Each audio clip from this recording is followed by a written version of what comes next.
Un operativo silencioso, helicópteros sobrevolando Sinaloa, calles selladas por militares y un enemigo invisible al acecho. Ese 19 de septiembre, en Quilá, se encendió una operación que aún mantiene en vilo a México, la presunta caída de Changuito Antrax, uno de los hombres más cercanos al Flaco Mayito. Pero aquí surge la pregunta: ¿realmente fue abatido este jefe de sicarios, o su muerte es solo una cortina de humo?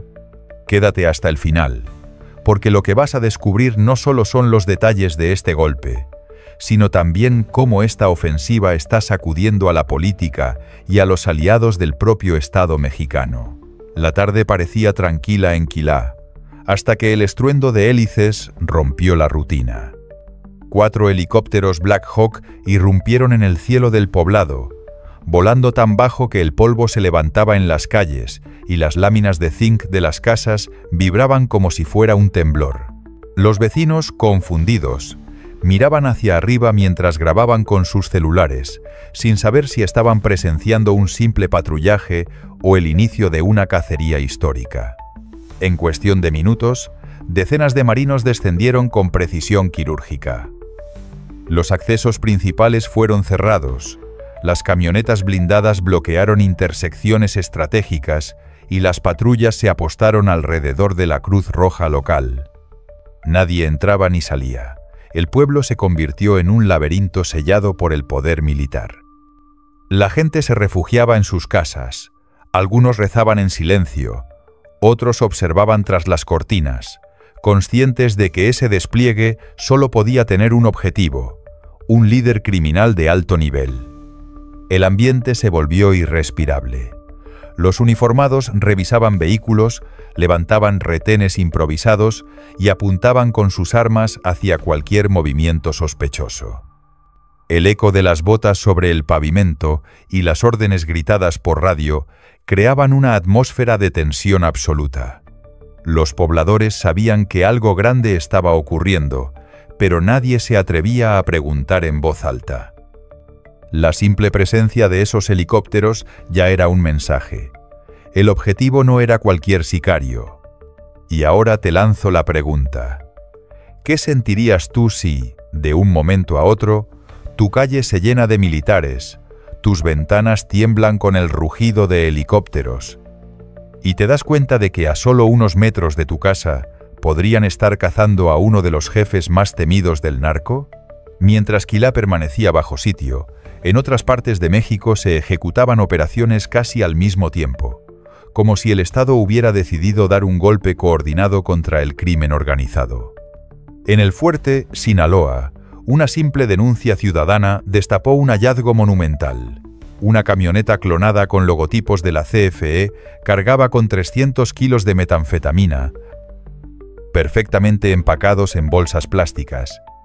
El hecho de que un vehículo oficial fuera utilizado para transportar droga revelaba hasta qué punto los criminales se infiltran en las instituciones para operar a plena luz del día.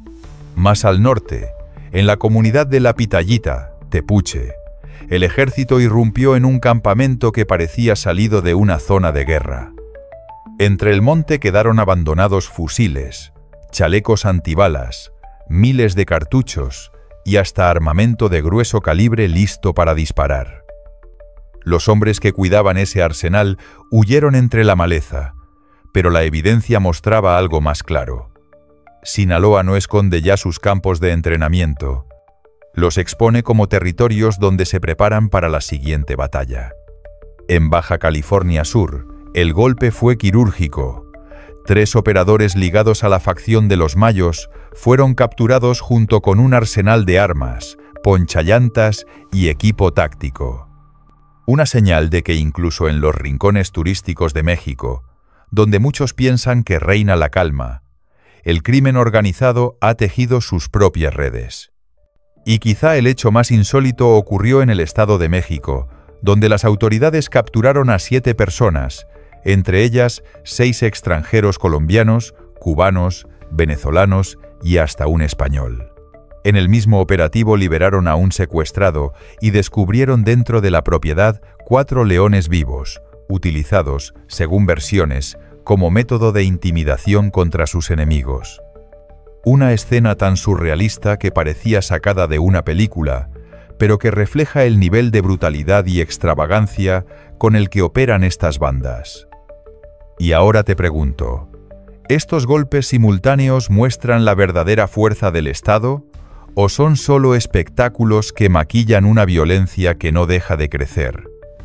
Pero no todos son victorias ni titulares de éxito. Mientras los helicópteros y los convoyes militares se desplegaban con fuerza, las balas seguían cayendo sobre inocentes. En Navolato, una familia que viajaba en motocicleta fue alcanzada en medio de un fuego cruzado.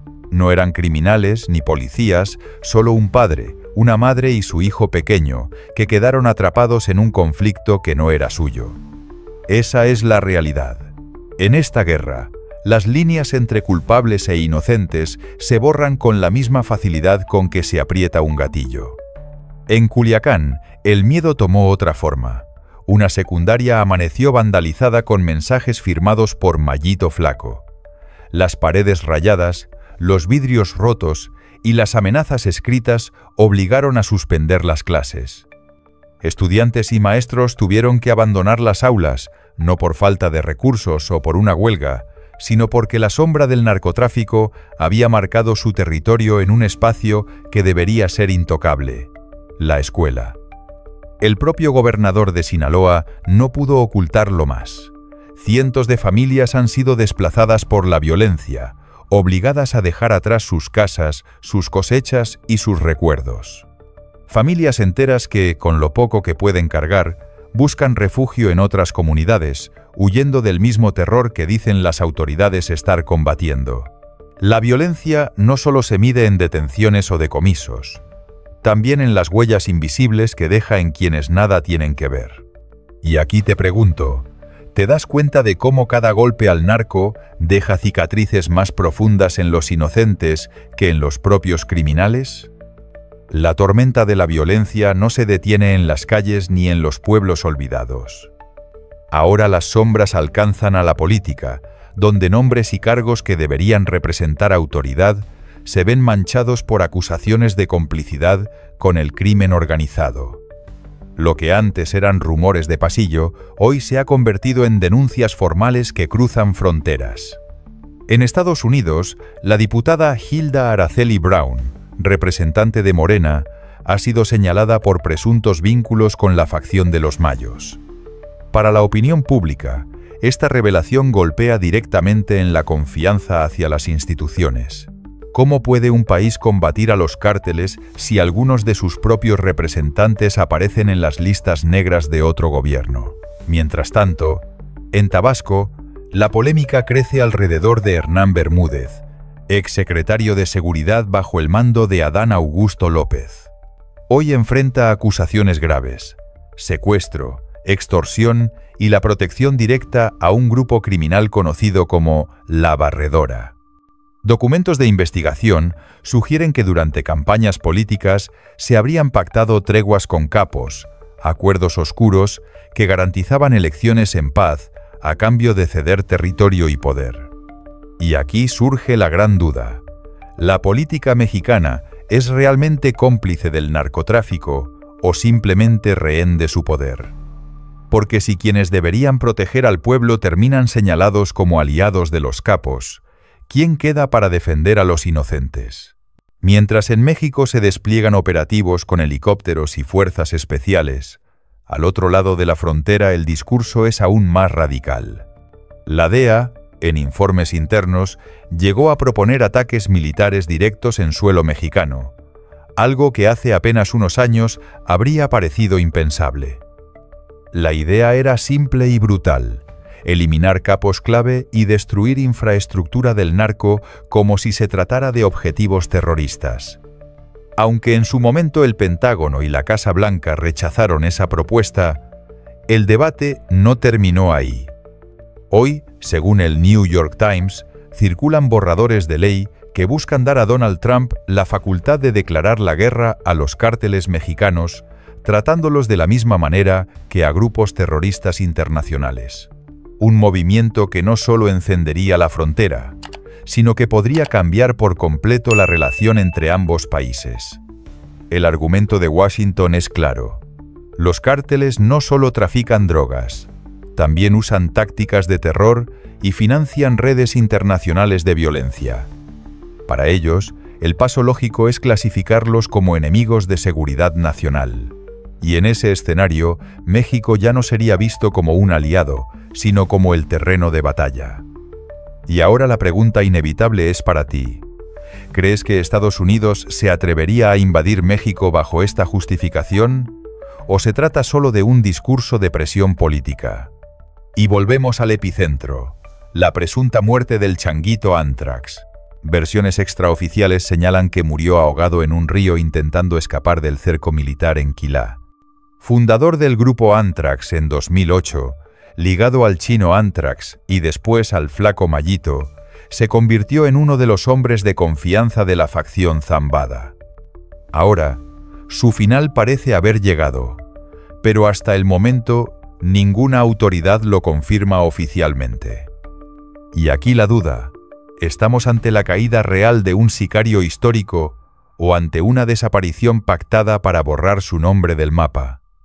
Suscríbete, deja tu like y comparte este video para que más personas conozcan lo que no aparece en los noticieros. Tu opinión en los comentarios es clave para abrir este debate.